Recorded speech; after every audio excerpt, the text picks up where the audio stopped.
Hey, Team Happy and Fit. Welcome to our May Zoom. I'm so excited and I get a little nervous. I don't know if nervous is the right word, but my heart flutters every time that I am speaking to you. And it's just because of how much I love it, how passionate I am about this team, how passionate I am about Beachbody, how passionate I am about coaching. I really am going to challenge you to be focused, dialed in, out of Facebook, out of trying to multitask and just really being present. And the reason that I want you to be super present is because I just know something's going to hit your heart tonight. And whatever hits your heart tonight is going to take you to that next level that you need yourself to go. So it's going to be kind of a weird Zoom. And I'll explain that in a second. So I'm going to share my screen and let's go ahead and get this started. Couple of announcements. Shift Shop group we have up and going. Next week, we're going to do a Team Rockstar Fit call with the Shift Shop, but I promise you, I'm going to walk you through this. I'm going to walk you through how you're going to talk about it to people. And my biggest focus with the Shift Shop actually is you guys. I want us as a team to get killer results, a killer experience. And I'm not just talking weight loss. I'm talking a mind shift. That's what's been happening to me with the Shift Shop, and that's what I want to happen to you. Summit is coming up. It's right around the corner. I'm so excited. If you have not, I have not gotten my plane tickets yet. So that's something that I'm going to be on the lookout for. There's Summit shirts and Team Fit and Free right now. And then Team Rockstar Fit Day is about to go down. It's going to be so much fun. Summit is a game changer if you let it be a game changer. Summit is going to be something that will allow you to get out of your comfort zone and meet new people. I'm really, really excited about that. UK, we're launching in the UK. If some of you have heard me repeat this because some of you got on some other Zooms this week, I don't care. You need to hear it again. We're launching in the UK, but my biggest piece of advice is create a solid foundation here in the US and don't focus so much on the UK. With Instagram, you can totally start following hashtags, following people, and building relationships. I do think we have to be a little bit sensitive. They had a huge bombing happening there, and I'm sure the last thing they want are all these Beachbody coaches trying to get all over them, right? So be a little bit sensitive to that. A sneak peek, a shout out and highlight and announcement is Sarah and I have been talking. We have a sneak peek that we do twice a month, and they're such a good resource. So it got us to think, as leaders, as coaches, you can't always stick to the same thing. We've modeled this, we've changed this, we've done a whole bunch of different things because we're just trying to figure out and keep up with how people are needing this in their life, right? And something that we've been noticing is that there's a stronger sneak peek than the other. And it's usually on Mondays. And at the same time, you guys are utilizing the heck out of these sneak peeks throughout the month. If someone's interested in coaching, I see Caitlin Green is someone, Ryan is someone, new coach Erica is someone that have been really utilizing the sneak peek, and even Abby. And I'm so proud of that. I'm so proud that you're being resourceful. Resourceful people figure this thing out. So what we're going to do is we're going to just do one live sneak peek a month with the different posts, and then we'll go live in that sneak peek as a wrap-up Q&A, and then we're just going to keep it there, well, it stays there, for you guys to use as a resource instead of making a whole new event page twice a month and having the time to post it all in there and take 2 nights out of the month to do that. I really believe that if you continue to utilize the sneak peek, we don't need 2 a month. And I know some other leaders are starting to do their own sneak peeks, so I think this makes sense for Team Happy and Fit. Sarah and I would love some feedback on that with solutions, and we would love feedback on ideas for that. Huge, huge, huge shout out. We have a new 1-star diamond coach, Kim Meyer. Wow, sister, she's about to be 3-star qualifying in the next couple weeks here. And I just want to give it to her because you guys, she was, if you are inspired and you follow Kim Meyer's journey, you know she earned this. And she has a remarkable team that hustles really hard. And, you know, I watch a lot of coaches, I mentor a lot of coaches, and Kim is someone that I admire based on her hustle and she does not come up with excuses. She doesn't. She just gets it done. She's the busiest person I know, and she makes it happen.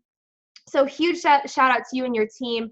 They're going for 5-star elite this year, and it's going to happen. It's totally going to happen for that team, Team Rise and Fit, and I'm so excited for them. Congratulations. That's a huge, amazing thing. Shout out to all of these people on the leaderboard. The difference makers, that is volume. Volume is residual income. Volume is you are keeping people on Shakeology and workouts on BOD. You are helping people is what this is. This is a continuation of helping people, not just helping people in the short term. This volume means you're helping people in the long term. This is not just helping one person signing up with a challenge pack and you not helping them. This difference maker leaderboard is meaning you are getting your people results, you're being with them as a coach, and you are guiding them in their process and in their journey. So huge shout out to the top 5. Kim Meyer's on there, Brenna's on there, Lee's on there, and Kara, which is all in Kim's downline, which I think just speaks volumes for that team. Even the 1000 Club, Morgan, Katie, Tanya, Jill, Amanda, and Brittany, amazing, amazing job. And then our Lives Change Club, that's the Success Club. I'm going to get to that in a second. Kara, way to go, sister. Lee, Liz, Morgan. I just hit 10 or 12. So you guys, I'm still going. I'm not stopping because I hit Success Club. So many of you are so close. Some of you are at 0 and you're feeling defeated by it, and you're making Success Club this impossible thing. It's not. Make it like a workout. Make it like getting your shake in. Stop overcomplicating it. And I'm going to get to that in a second. But I was at 0 last week. So I was like, I'm going to show up to the weekend. I know I run the weekend power hours, but when I say show up, I'm going to actually do stuff. And I did. So if you're not hitting Success Club, you're not taking action in the right areas. I'm going to be honest with you. I'm going to be straight up with you. This needs to change. Julianne, I hate that you just said that. Sweet. I'm glad I'm saying it. And you guys know me. You know my heart. You're not taking action on the right things. Do you know what it takes to get to a goal? Be resourceful. Do the research. Go to Google. Break it down. Are you just saying you want to go 2-star? Are you saying you just want to go 1-star and you don't know what it takes to get to that? I'll have coaches say, I want to go diamond. Well, how do I get there? How about you go check out the resources page? Go to Google. Go to the YouTube and study the heck out of it. If you want to make $200 a month, that's 4 challenge packs, you guys. If you want to sell 4 challenge packs, 4 times 2 is 8, right? Success Club 8. You need to talk to at least 40 people. Is that a gut check? If you want to make $500, and I'm not even talking team cycle bonuses, I'm not talking any other bonuses, simply just through challenge pack sales, 10 challenge packs, $500. You need to talk to at least 100 people. Did that help you? I hope so. If you can see this visual and be like, oh, I can do that. I'm not going to make this some impossible thing. You can totally do it. So I'm really, really excited. We're going to be talking about clarity, competence, confidence, and connection. I talked to Liz. I was like, Liz, I gotta set a blaze on our team right now. I gotta light a fire. Like, what do I do? What do I do? And she's like, oh, it's easy. Talk about clarity, confidence, and confidence. And I was like, oh, okay, I'll talk about that. And she's like, great, I'll make a graphic right now. She was like so pumped about it. And so what I wanted to add on there is connection. Clarity plus competence equals confidence and connection. I'll go through these in a second, but you have to know, you have to be clear on what you're doing, and you have to know how to do it. Then it's going to give you confidence to do it. And then it's going to make, since you have confidence, you're going to build connections. It's going to be huge. So you guys, I've been obsessed with Inky Johnson. And if you've been following, maybe you've already listened to all of his videos. I guess I have, the video I'm about to show you is about 30 minutes. Stick with me. Trust me. This is what I've been doing all week, you guys. And it lit a fire in me. You have to watch this. And I gave this description this week. I remember before I was a coach, I was sitting on a couch, and my sponsor at the time was doing a Rock the Basics Zoom. I can't tell you one single thing I heard on that Zoom. I was like, oh, I heard a Zoom, and then I wanted to coach. It's the way it made me feel. It made me feel a certain way. So my question to you is, how are you making people feel? People forget what you do, but you have to think about how did you leave them feeling. So as you're not scrolling Facebook right now and you're completely plugged into this, because it will change your life. I sent this to Rob Dial today. I said, hey, this is going to change your life. Watch it today. Check this out. It's going to take a little bit. Trust me. Opportunity. I want to express my gratitude to Bethany, thumbs up. Can you hear this? For that intro. I told Kelsey not to say dynamic athlete. I was an underdog. I could play a little bit, but I was an underdog for the most part. But as I stand right here on this stage before you tonight, a lot of thoughts come to mind. And first and foremost, I think about my life and I think about adversity and I think about opposition. But for the most part of my life, I've been on this quest to figure out how can I work hard for something and my performance is not based upon the outcome? How can I work and my effort and my motivation and my drive is not based upon what the product will be, but more so based upon me taking pride in what I do? And so I came up with this thing called process over product, and I firmly believe the process saved my life. And what I mean by the process, I'm talking about the way I handle my business on a daily basis and the way I go about every single aspect of my life. I live by this thing called empty the bucket. And when people hear it, they think it's a cute slogan, empty the bucket. But what they don't understand, it's an unspoken law. Empty the bucket is an unspoken law of accountability and responsibility to me on this earth and my existence and everybody that is connected to me. I may be crazy, but I don't know. I just believe that I'm supposed to give everybody that is connected to me the best version of me. I just believe I deserve to give my wife and my children the best version of me. I just believe the people that I'm of service to on this earth, I deserve to give them the best version of me.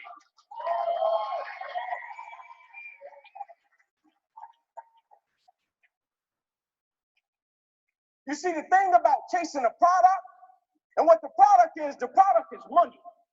The product is a house. The product is a car. The thing about chasing a product, the product can always change. And if your performance is always based upon the product, what happens when the products change and you don't take pride in what you do? But the thing about loving the process, everybody wants the prize, but nobody loves the process. Everybody wants to be a champion, but nobody's willing to put in the work that it takes to be a champion. Everybody wants to hold up the trophy and say, man, I did it, but nobody's willing to put in the work that it takes to do it. I love the process. I love the thought of working for what I want. And I firmly believe you're never supposed to wish for it more than you're willing to work for it. Your expectations never supposed to exceed your effort. But a lot of people, they wish, and they're not willing to work. And the great thing about life has a funny way of testing all of us and seeing how bad we really want what it is that we say we want. Because the thing I know about people can talk the talk. And people do it very well. But life is going to hit you with a certain level of opposition. Life is going to hit you with a certain level of adversity. And life is going to say to you, you said you wanted it, now let's see how bad you really want it. But the great thing about it, if you love the process, when opposition and adversity hits, you will have a way of embracing it and using it, not only for yourself, but you will use it to make everybody that's connected to you stronger, because your vision has to be larger than yourself. If everything that you do is just about you and for your personal gain, something's going to come up against you that's going to be a lot tougher than you. And if it's just about you, the moment you hit it, you're going to quit and give up every time.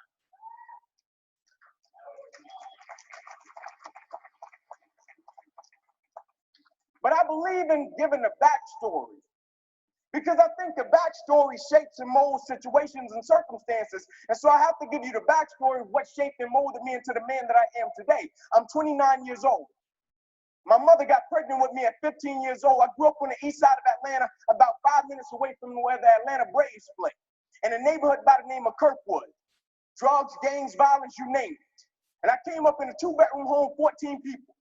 And I used to sleep on the floor. My grandmother, Miss Daisy Johnson, she used to come to us and she would say, one night out of the week, you all get the opportunity to sleep in the bed. And so when I got to sleep in the bed, it wasn't like I got the bed to myself and I was like, man, I got the bed to myself. It was 5 more of my cousins in the bed. And so we slept 3 to the foot and 3 at the head. And so as a kid, pretty quick, I had to make a decision of what I wanted to do with my life, because in that same house, I had 8 uncles, all 8 of which are still going in and out of prison till this day because they sold drugs and they were engaged. And so I looked at it, and it's kind of like that quote that says, learn from the mistakes of other people because you can't make them all yourself. And so I saw them selling drugs, but I also saw the outcome. And so I said, I'm not selling drugs. I'm not joining a gang because I see where that road leads to. Either I'm going to end up dead or in prison. I said, so my best bet may be to go to the NFL. And so I went to my cousin by the name of Taman. I said, listen, man, I want to go to the NFL. I feel our family deserves a better way of life. Let's work for it. I said, we're going to be patient. We're going to engage in consistent action every night. And so every night we would go out and we would race light pole to light pole in Kirkwood. No shoes. Light pole to light pole every night. And so one night we were getting ready to race, and down the street came a big blue pickup truck. And it pulled over to the side, and out of it got a white guy. First white guy I ever saw in my life. True story. And my uncle Bobo, who just got sentenced to 40 years in prison, he was on one corner. My other uncle Johnny, he was on the other corner. My uncle Bobo took off running, and he looked at me. He said, Ink, don't talk to him. Saying to me, that guy has to be the police. Coach Trey walked up to us, nicest guy in the world. He said, would you kids like to play organized sports? I stepped to the front. I said, yes, sir. He said, go in the house and get your guardian. My uncle JJ was there. I went in the house. I said, there's a guy outside. He asked me if he'd like to play organized sports. I told him yes. He said, well, I go in the house to get my guardian. I'm coming to get you. Will you please talk to him? My uncle said, sure. My uncle walked outside. Coach Trey said, would you like to sign these kids up for organized sports? My uncle said, yes, sir. But I hate to tell you, we don't have the money. He said, don't worry about the money. You get them to the park and I'll take care of it. That same guy still buys me drawers and socks until this day on Christmas, and I'm 29 years old, and he started when I was 7.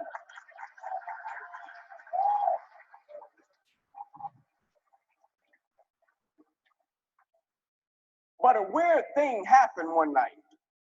You see, most nights after practice, everybody would leave to go home, and I always had to sit in the park because my mother worked at Wendy's. And my mother didn't get off work till about 10 o'clock, 10:30 most nights, and I would be sitting there in the park, and I loved it. I didn't want anybody to take me home because when I went home, I was sleeping on the floor with roaches and rats. And so anytime I got in solitude to dream, anytime I got in solitude to think about what I wanted to do for my family and my community, I took advantage of it. And so most nights, I'll be sitting there in the park, and I'll be looking up at the lights. And I'll be envisioning myself doing things in the NFL, envisioning myself doing things for my community. And just as the lights would always go out, my mother, she would pull up, and she used to drive an old Buick Regal. Hubcaps off the car, seats torn up, the car was all beat up. And she would pull up and she would put the car in park. I would always hop up, I would run over to my mother, I would give her a hug and a kiss. I would say, Mom, if you don't mind, can you please sit back in your car? I have to do some extra drills. I have to go to the NFL. She would never have to work another day in your life. And I knew she was tired. And every night my mother would say, sure, Ink, and she would sit back in that car. Those car lights would hit that field, and here you had a 7-year-old kid doing backpedaling drills, running sprints, running laps, chasing the dream to go to the NFL. And just beyond those car lights, I could always connect with my mother's eyes. And so it made me dig a little bit deeper. It made me push myself a little bit further. It made me work a little bit harder. I live by this thing called the harder you work, the harder it is to surrender. You see, the reason people quit, they don't take pride in what they do. The harder you work, the harder it is to surrender. And I'm not just talking about business. I'm talking about winning simultaneously in every aspect of life. I'm not concerned with a person that does well in one aspect of their life and they can hang their hat there and say, man, I made a lot of money. You made a lot of money. You're a public success, but you're a private failure. What good is it to make a lot of money and you don't want to go home to your family? What good is it to make a lot of money and you don't take care of your kids? What good is it? You're a public success, but you're a private failure. And so how can we win simultaneously and take pride in everything that we do? And one night, my mother couldn't pick me up, and she called Coach Trey. She said, Coach, I can't make it tonight. Can you please take Inky home? And so he put me and about 8 guys in the back of his pickup truck, and he said, Inky, I'm going to drop you off last. And so when he got to my house, I got out on the sidewalk, and I'm standing in front of 125 Warren Street, and I looked back at Coach Trey. And I said, why are you doing this? Because where I came from, people didn't just help you. It was, I pat you on your back, you got to pat me on my back. You remember I did that for you, you got to do this for me. And I said, why are you doing this? And he looked back at me and he said, son, I want to tell you something. And he said, I don't want you to ever forget it. He said, son, the more you make sure that somebody else's life is okay, God will always make sure that your life is okay.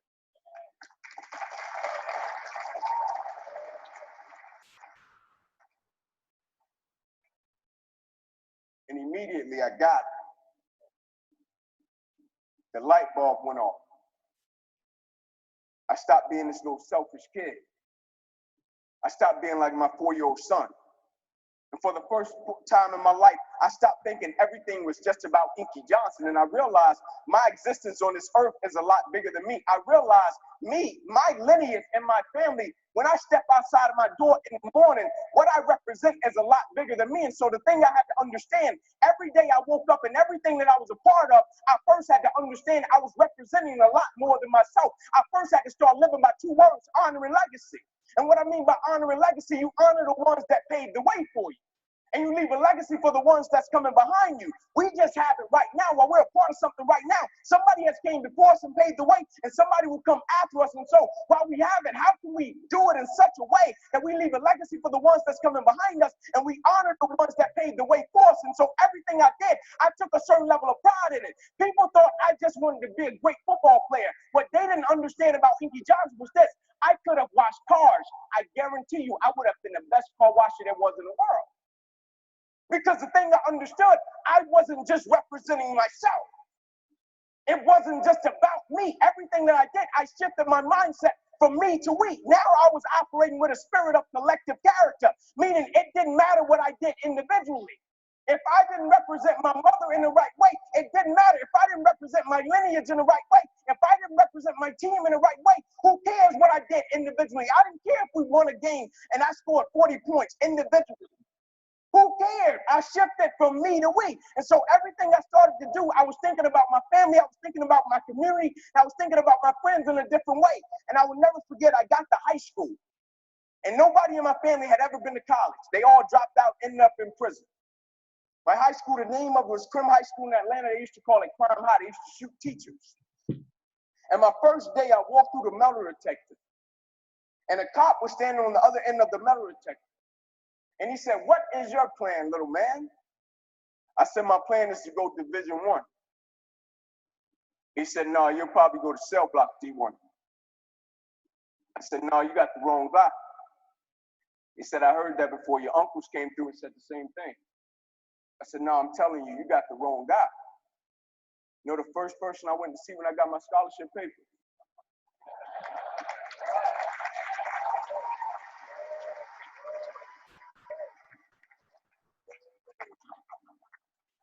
But you know the most amazing thing happened? It wasn't that I went to college. I had 3 little cousins sleeping on that same floor that went to college.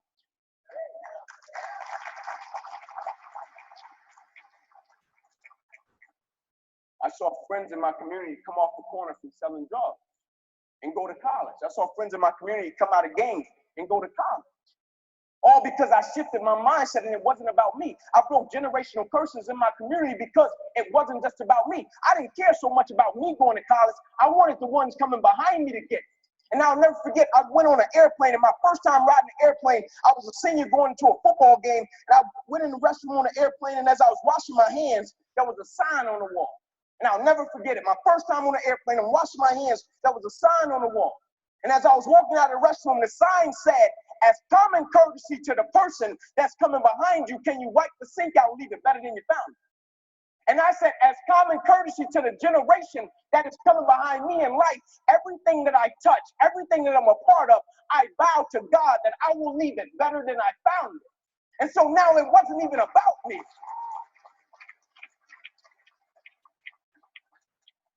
And I got my scholarship up to Tennessee, and they looked at me when I first hit campus, 135-pound kid soaking wet in the SEC. And the first reporter, he asked me, he said, "Inky Johnson, do you even think you're going to play at the University of Tennessee?" He said, "You're 135 pounds. I said, "Not only am I going to play, I'm going to start." I said, "You made a mistake." I said, "See, what you don't understand," and this is what most people do, they base judgment off of what they can see.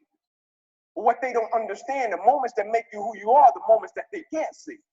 You see, anybody can be on their best behavior when somebody is standing over their shoulder, watching them, seeing if they're going to do what they're supposed to do. But what that reporter didn't see, you see, he could see I came from Crim High School. He could see I was 135 pounds. He could see I was 5'9". He could see all of the stats. He could see all of that. But what he never saw was when I was in the park with my mother when I was 7 years old. She was sitting at 3 o'clock at 10:30 at night. What he didn't see was every Saturday morning at 5:30, I was up running 2 miles to a fire station and 2 miles back home. What he didn't see was every time I slept on that floor with ropes and racks with my cousins, I got up every morning, went to school, and never made one excuse. What he didn't see was on Christmas Eve, when a guy came through me and my cousin's window, he stuck a 9mm and a 45 in both our face and took all of our Christmas gifts, and we had to stand on the curb, and our mother told us, y'all just be grateful. He didn't see that. And those were the moments that made me who I am. And so now his opinion didn't matter. His opinion would never become my reality. And my freshman year, I played special teams. Sophomore season came, broke the starting lineup. You know the first person I went to see at media day?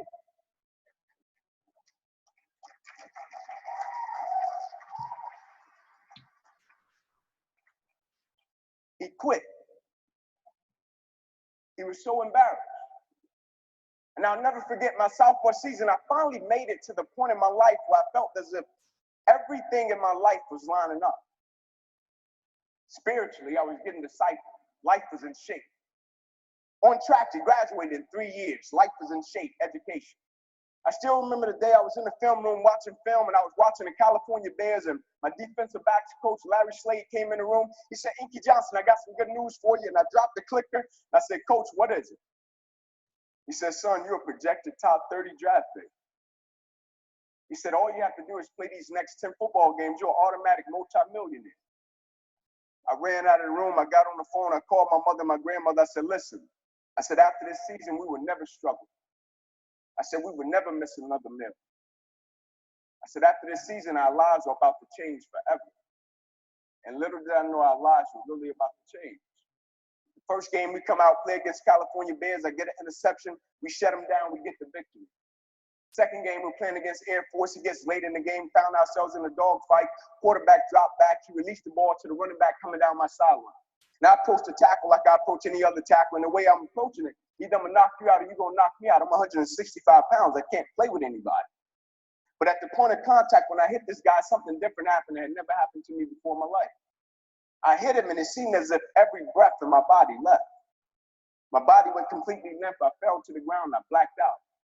I'll never forget when my eyes opened, my teammates ran over to me. My first guy that was over was Gerard Mayo, the middle linebacker for the Patriots, one of my best friends. And he said, Ink, get up, let's go. I said, I can't. He said, what do you mean you can't? You're out lockdown corner. We need you. Let's go. I said, I can't move. I said, there's a shock going through my whole body. I can't feel anything, man. One of the scariest moments of my life, and the shock eventually left, and it stayed in my right arm and hand. And I remember as I was lying there, I flipped my head to the left, and I could see the doctors and the trainers running onto the field, and I flipped my head up to the sky, and I said, God, I said, surely nothing has happened in this moment that can alter my life. I flipped my head back over to the left, and they were bringing the spine board out. I flipped my head up to the sky, I said, God, I said, that's precautionary measures, right? They get me up on the spine board, they're wheeling me off the field, and I looked at the doctor because I couldn't feel my right arm. They had poked me with all type of needles. Inky, can you feel this? Can you feel? I couldn't feel a thing. And I said, Doc, can you lift my right arm and hand?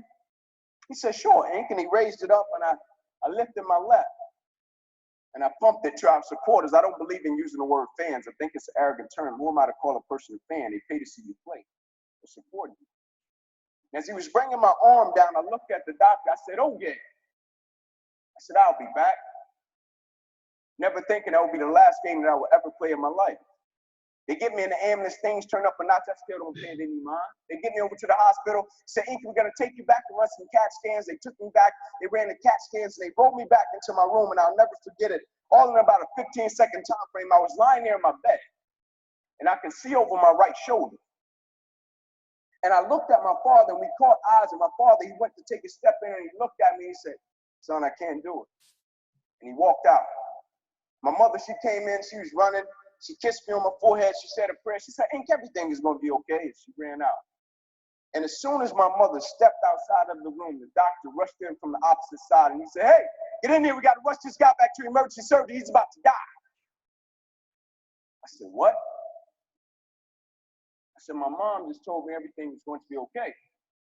Like, this is total opposite. You're talking about I'm about to die. I said, what happened? He said, son, what happened? You have busted up subclavian artery in your chest. You're bleeding internally. Have to rush you back and take the main vein out of your left leg and plug it into your chest in order to save your life.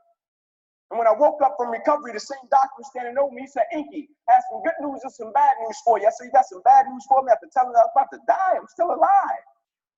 How bad can it get? I'm still here. He said, the good news is, son, we saved your life. I said, thank you, sir. He said, the bad news is you have nerve damage in your right shoulder. I said, cool. He said, we got to send you up to the Mayo Clinic in Rochester, Minnesota. I said, cool. He said, but the problem is, Ink, you probably can never play the game of football again in your life. I said, no way. He said, yeah, Ink, you got some pretty bad nerve damage. I said, no. I said, Doc, no disrespect, man, but I'm 8 games away. Like, Doc, no disrespect, but this is about to change my family's life. Doc, I've been working for this ever since I was 7 years old. Doc, there's no way. God, not now, God. Like, let me make it to the NFL so I can help my family first. Like, we miss Mills. And you're talking about my career could end right now? Like, no way. And I snapped out of it. I said, man, I never cheated. I said, there's no way. I never cheated. I never cheated myself. I gave everything I had to it, and I respected it. I never cheated. There's no way that my career can be over. I said, send me up to the Mayo Clinic. And after several visits, I'll never forget, this is when reality set in. It was me, my mother, my father in the room, and the doctors came in. They said, Inky Johnson, here's the deal. They said, son, you have torn all the nerves in your brachial plexus. They said, your brachial plexus are the nerve roots that go from your spine, and they come down, they control your shoulder, your arm, and your hand. They say you have torn them at all levels. They cannot be replugged. They said, son, we hate to tell you, but your arm, it would never be the same again. Your hand, it would never be the same again. Son, you can never play the game of football again. They said, son, here are your surgery options. We can take a muscle out of the back of your left leg, plug it into your right arm, but there's a possibility that you'll be left with a weak left leg and a weak right arm the rest of your life. Or we can take a nerve out of your left arm, reroute it up to your chest, down into your right arm, but there's a possibility that you'll be left with 2 weak arms the rest of your life. Or we can take a nerve out of your left rib, reroute it up to your chest, down into your right arm, but there's a possibility that you'll be left with a breathing problem and a weak right arm the rest of your life. By the way, tell us what you want to do in the morning. And the next morning, I walked into the doctor's office. They said, son, what option did you choose? I said, no disrespect to you, doc. I'm not choosing an option. My situation is out of your hands. They said, cut with the cute talk. I said, no disrespect to you, doc. Cut me where you got to cut me. My situation is out of your hands. I'm not choosing an option. I said, I know I will come out of this situation okay. And as I stand right here on this stage, thank you.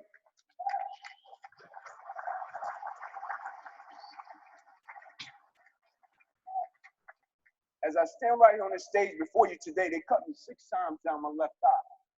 They cut me 2 times across my right rib. They cut me 2 times across my right pec. They cut me 1 time across the left side of my neck, 1 time across the right side of my neck. They cut me from the bottom of my armpit all the way down to the bottom of my hand. And after they got through cutting on me, they said, son, you're going to be in this hospital for the next 40 days. I walked out of the hospital on the 3rd day. They said, you broke a record. How did you do it? And I said, first and foremost, the thing I want y'all to understand, I would never let a circumstance or a situation define my life.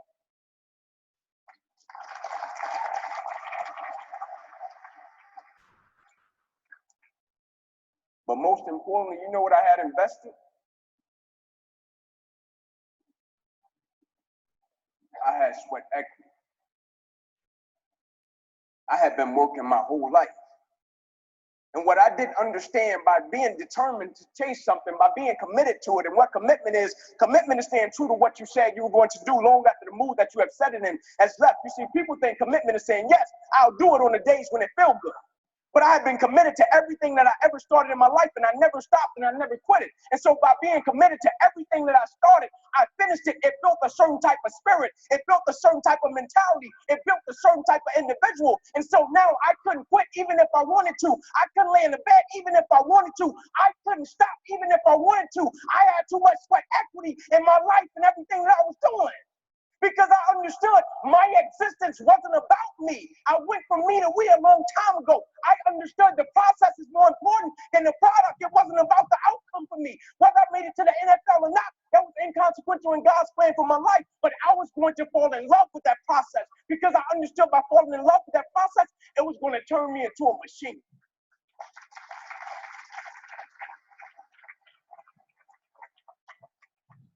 You see, a lot of people need things to get motivated. A lot of people need a little extra money to get motivated. A lot of people need, whatever the case may be, a little bonus to get motivated. I don't need anything but breath in my body and life. And every day I wake up, I understand I got 2 children depending on me. I understand I got a wife depending on me. I understand I got a world that needs me. The reason I go at life with the passion and the zeal that I go at it with is because I understand every day of my life is somebody in the world that is dependent on me. It may not be you. And if it's just about you, you're in trouble. Because I'm telling you, you're going to hit something in life that's a lot tougher than you. It's going to test your will and it's going to test your heart. If it's just about you and if it's just about the product, it will crush you. Every day I get up, I understand it's somebody in the free world that's looking at me to see if I'm going to keep going. And so I can't quit. And so I went back to school the next week after they had just saved my life. I was back in class. I had to learn how to write all over again. I had to learn how to walk all over again. I had to learn how to tie my shoe all over again. I had to learn how to bathe all over again. I had to learn how to live life all over again. And never one time did I say, let me go home. I need a break. Never one time did I go into the training room and say, I need some time off. Can you all just give me a little leave time? I need to go back home. I need some time off. My life just changed last week. And they came to me and they said, Inky, go home. We know how much the game of football meant to you. I said, yeah, you know how much the game of football meant to me, but you don't know how much life means to me. You see, the thing we have to understand about everything that we're a part of, first and foremost, it's a blessing by God. And when it's a blessing, you can't help but to give everything you got to it. My life got saved. I got spared my life. Almost died. The doctor came to me on the field. He was on one knee and he grabbed my wrist and he said, son, you don't have a pulse. I don't even know how you're still living. And my last doctor visit, they came to me and they said, sorry, Inky Johnson, you will never be able to use this arm and hand again in your life. I said, no disrespect to you, doc, but I will use this arm and this hand every day for the rest of my life by the way that I live my life. Every day I'm going to impact someone's life. Every day I'm going to empower someone. Every day I'm going to inspire someone. Every day I'm going to encourage someone.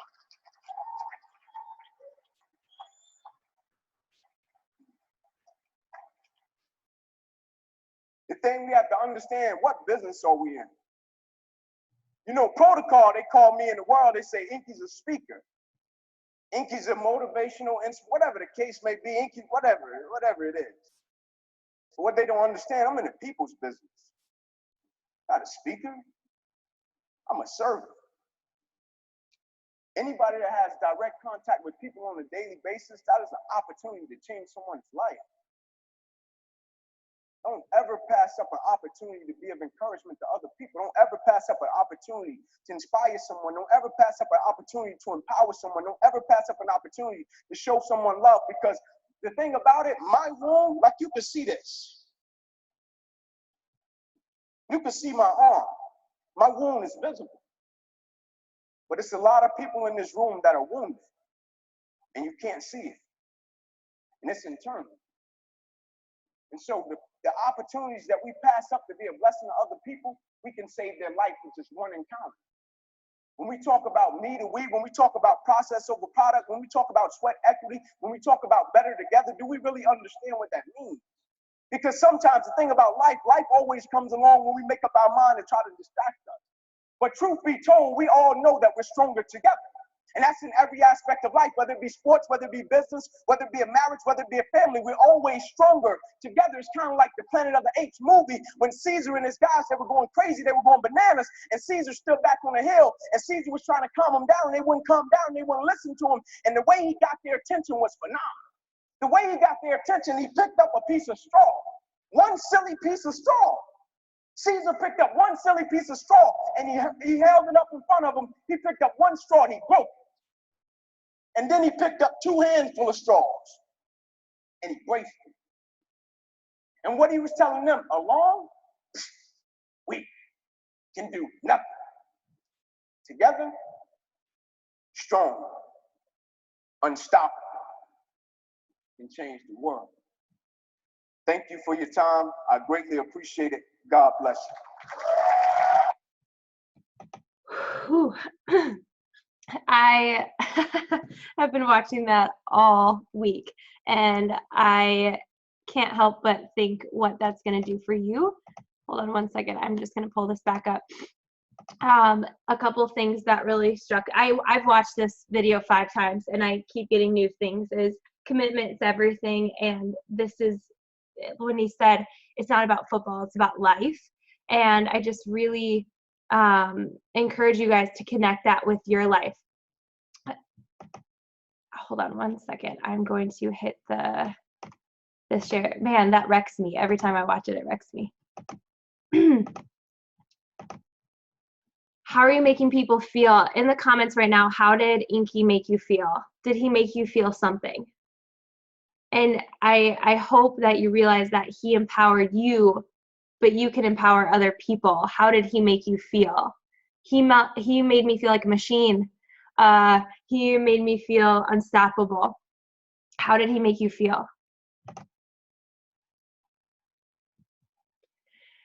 Social media is for connection. Confidence stops people from moving, hands down, right? You have to do a gut check, and this is going to be really hard for you guys, and I really need you to be so incredibly honest on here and realize that this is a safe place. Coaches need to be sharing enough and doing instead of looking for the easier way out and making it harder, not working smarter. This is going to be really hard, but I know you can do it. I need all of you to be honest and give yourselves a gut check right now. Proof of the products daily. I need you to look through these, and I need you to be honest on which one you have not done. This week, which one have you not done? Drinking Shakeology, doing your workout, inviting personal development, or recognizing. Thanks for being honest.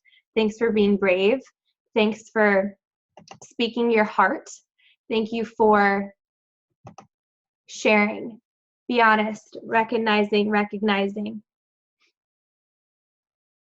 Which vital behavior have you not done today? This week. Recognizing and inviting, recognizing. Thank you for your honesty, you guys. I think that this gut check is going to be really good for you, and I'm going to tell you why. Inviting, thank you for your honesty. Recognizing and inviting, thank you. Recognizing. Thanks for your honesty, you guys.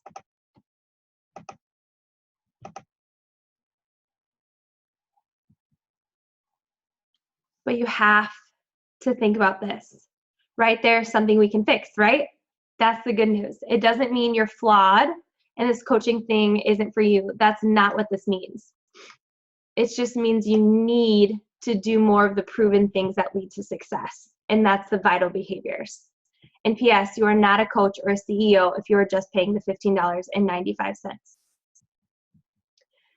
Just like with your challengers, if someone comes to you and says, I haven't lost any weight or inches this week, what would you normally say or ask? Typically, you will ask, how is your nutrition and workouts? Did you stick to the plan? And that's usually where you find the answer. Well, Saturday I ate this, I had dessert, I didn't follow the portions, I had a drink, it also made me feel crappy, so I missed my workout Sunday morning, so that's probably why. It's okay, don't dwell on it, this is a good thing. It means that there's something to prepare for and avoid that this week, and we can hit your goals together.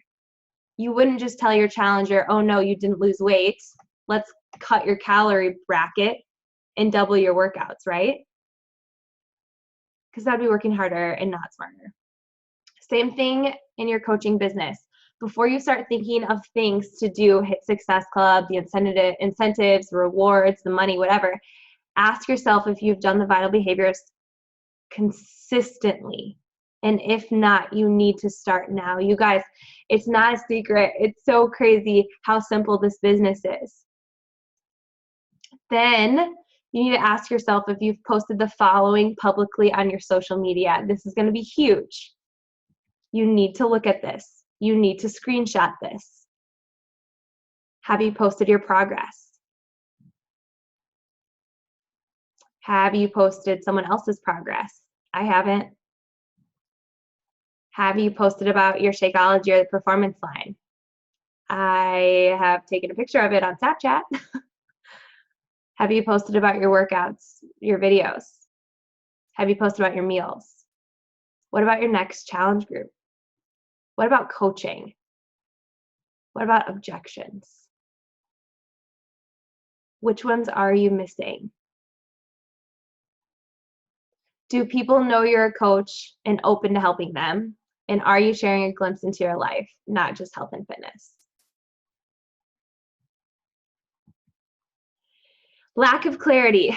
If you don't know what you want to make happen, How can you make it happen? You can't, you guys. You end up drifting and not getting very far. You have to know what you want to achieve. Someone said, what's your next push goal? And I literally was like, oh my gosh, I have no idea. Of course it's to hit Success Club. You guys, a push goal to me is not hitting Success Club. That's a non-negotiable in my business. That's like getting a workout done.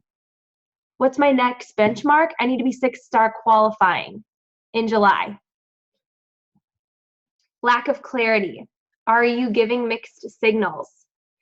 I want you to think about this. If I'm finding it hard to mentor you because you're all over the place, you show up hard and then you back up. You show up hard and then you're gone. And then you say you want this and then where the heck are you? You hit Success Club 10 and then you're gone. You hit Success Club 2 months in a row and then you're gone. You're going to do this and then you don't. You're Emerald and then you're not. If I'm confused about what you want in your messaging, and I'm in this, and I've been in this longer than you, how in the heck is your audience feeling? Sarah and I were just talking about this. Coaches that quit, all of their people come to us. People that had just been watching them on social media and too afraid to say something or confused by their messaging. And then once they quit, they came to us because our messages were clear. Are you clear in your goals and in your messaging, in your social media? Do people know that you're reliable? If I don't think you're reliable, I know your audience does not think you're reliable. Lack of confidence. So often our fears and doubts cause us to lack confidence in ourselves and our ideas, and this holds us back from achieving what we really want. Lack of competence is not knowing how to do what we need to do, therefore we end up procrastinating. Right? If you don't know how to do it, you're not gonna get done. You don't know how to hit Success Club, so then therefore you're not gonna think, oh, to hit Success Club 6, that's 3 challenge packs, right? That's at least 30 messages. If you don't know how to get that done, you're not going to get it done. You have 2 choices. Allow resistance to stop us from achieving our dreams, or make the decision to overcome the resistance and not let anything stop us. So my question for you is this: are you transforming? What's your current barrier? That's going to be your transformation. Is it self-doubt? Is it insecurity? Is it the scale? Is it nutrition? Is it your workouts? Is it getting up early in the morning? Is it following a plan start to finish? My barrier was nutrition, and now I'm figuring it out. I'm transforming. I'm showing everybody how I'm transforming. Is your message clear? And then how are you making people feel when you're sending out your message? I'm not just talking about a Facebook message. I'm talking about your social media in general. With your barrier, with your transformation, is your message clear? Are you showing people this transformation? And then through your transformation, how are you empowering them to feel to join you? There's nothing that speaks to people like results, you guys. I'm not talking weight loss. I'm not talking a 6-pack. I'm just talking that you're getting it done. Vulnerability is key. I'm really proud of Bethany. She got really vulnerable on her social media. I've never seen her be so vulnerable. And that's what her audience needed to see. The thing that makes you want to throw up, the thing you're embarrassed about, there was a diamond coach. She's like, Julianne, what do? I feel like I've gained weight, and how can I be a good coach? I'm not going to be relatable.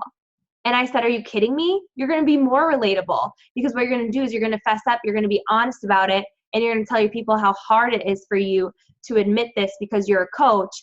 And then you're going to say, I need 10 people to help me. I need support. And then that's going to make you relatable. You're going to empower other people because they'll want to help you. And she's like, wow, vulnerability is key. I just talked about Eric and I know people are thinking, are we still trying for a baby? And I shared my heart. How am I making people feel through that, connected to me, right? Here's another vulnerable post. Just letting it all hang out, you guys. I'm doing the hard thing, the uncomfortable thing, I don't know if I should post this thing. You should post it. I want to make people feel empowered. I also want to make people feel like they know me. I want people to know that I'm not hiding anything. I'm not hiding from anything. I'm not hiding behind anything.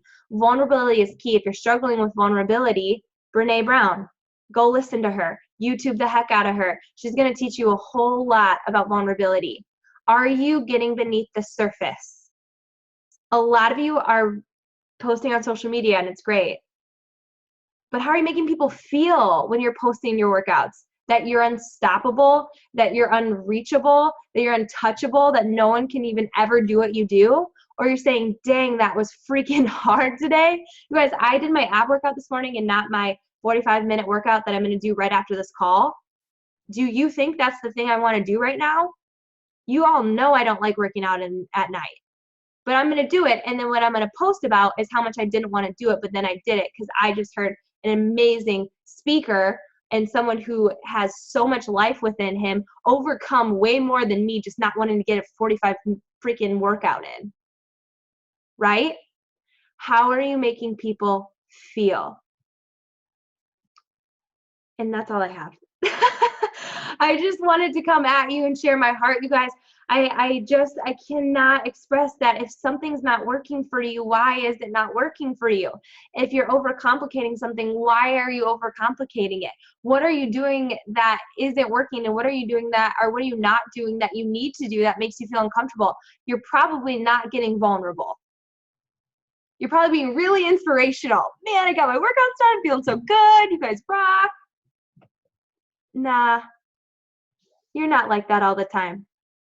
People need to hear the good, the bad, the awesome, the ugly, the struggle, the struggle. People like negativity. So what you're going to do is you're going to present your vulnerability and your heart and your mind in a positive light through a struggle. A lot of us were using our circumstances to not show up. And I don't know about you guys, but listening to Inky, I'm like, what circumstances do I have that I can't show up, right?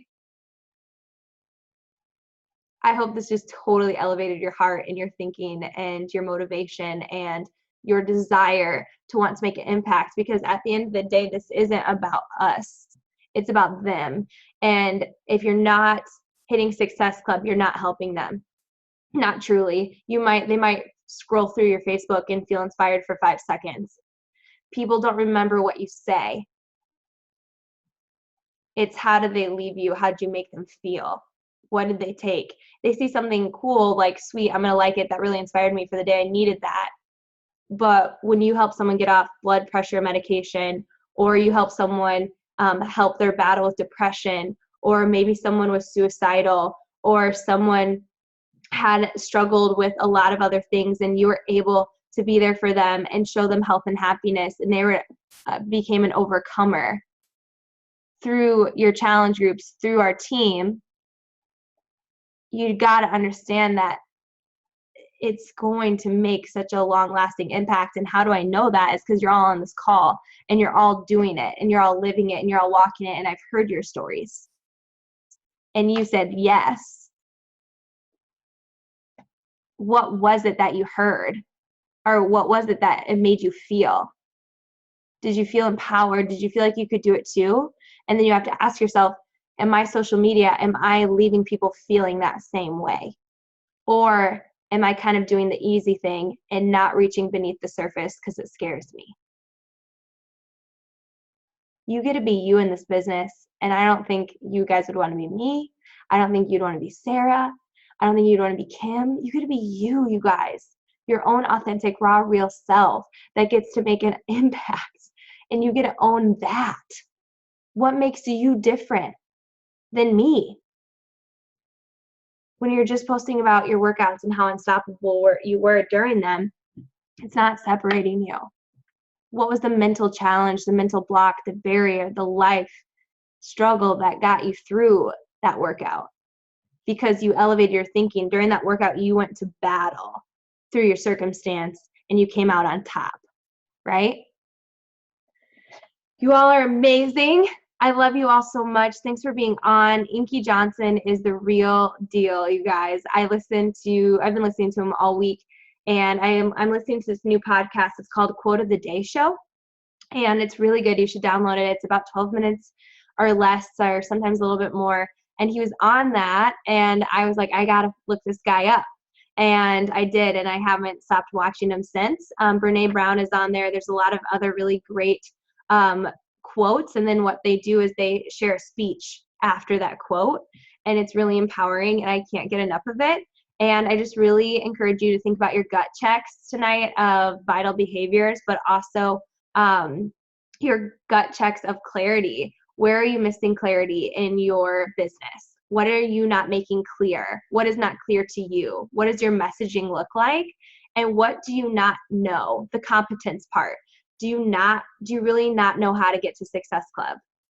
If you are struggling with the competence part, well, you need to do you not know how to get to your goal? You say you want Emerald, or you say you want Diamond, you say you want 1 star, or you want to get Success Club, but do you know what that really means? Do you know that 3 challenge packs equals Success Club 6?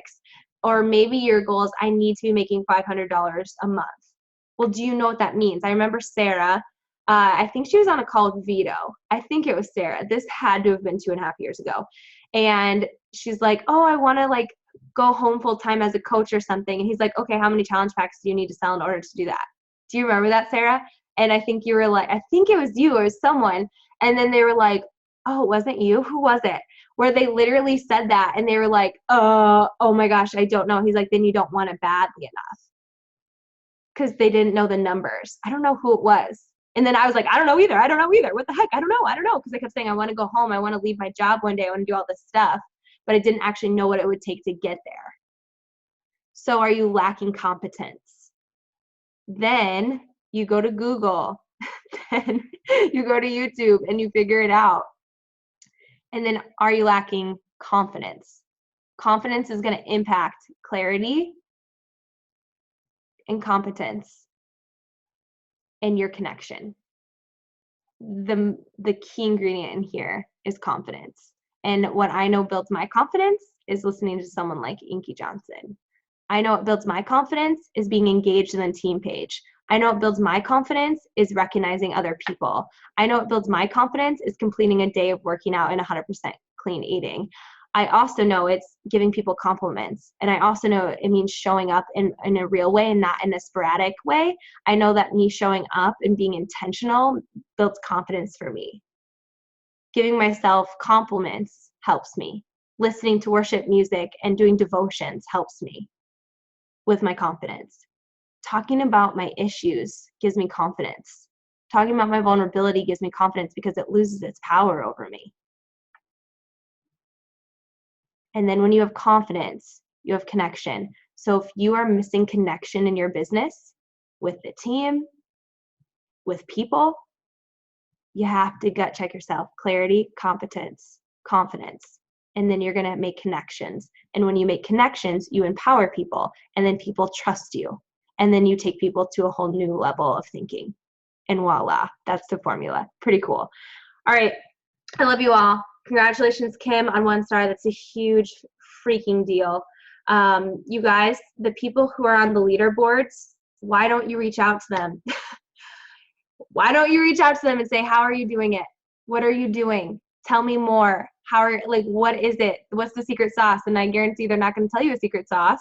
They're just going to say, do the vital behaviors and just show up, I'm sure. But I'm just saying, be resourceful. Ask questions. Seek this out. And just know that just because you got off track doesn't mean you're not going to be a good coach. In fact, I think you're going to be a great coach if you share your struggle. But if you keep covering it up and hiding it, then you're going to suffer. Bring it to light. Own it. And own this. All right, you all. I'll talk to you later. Thanks for hopping on.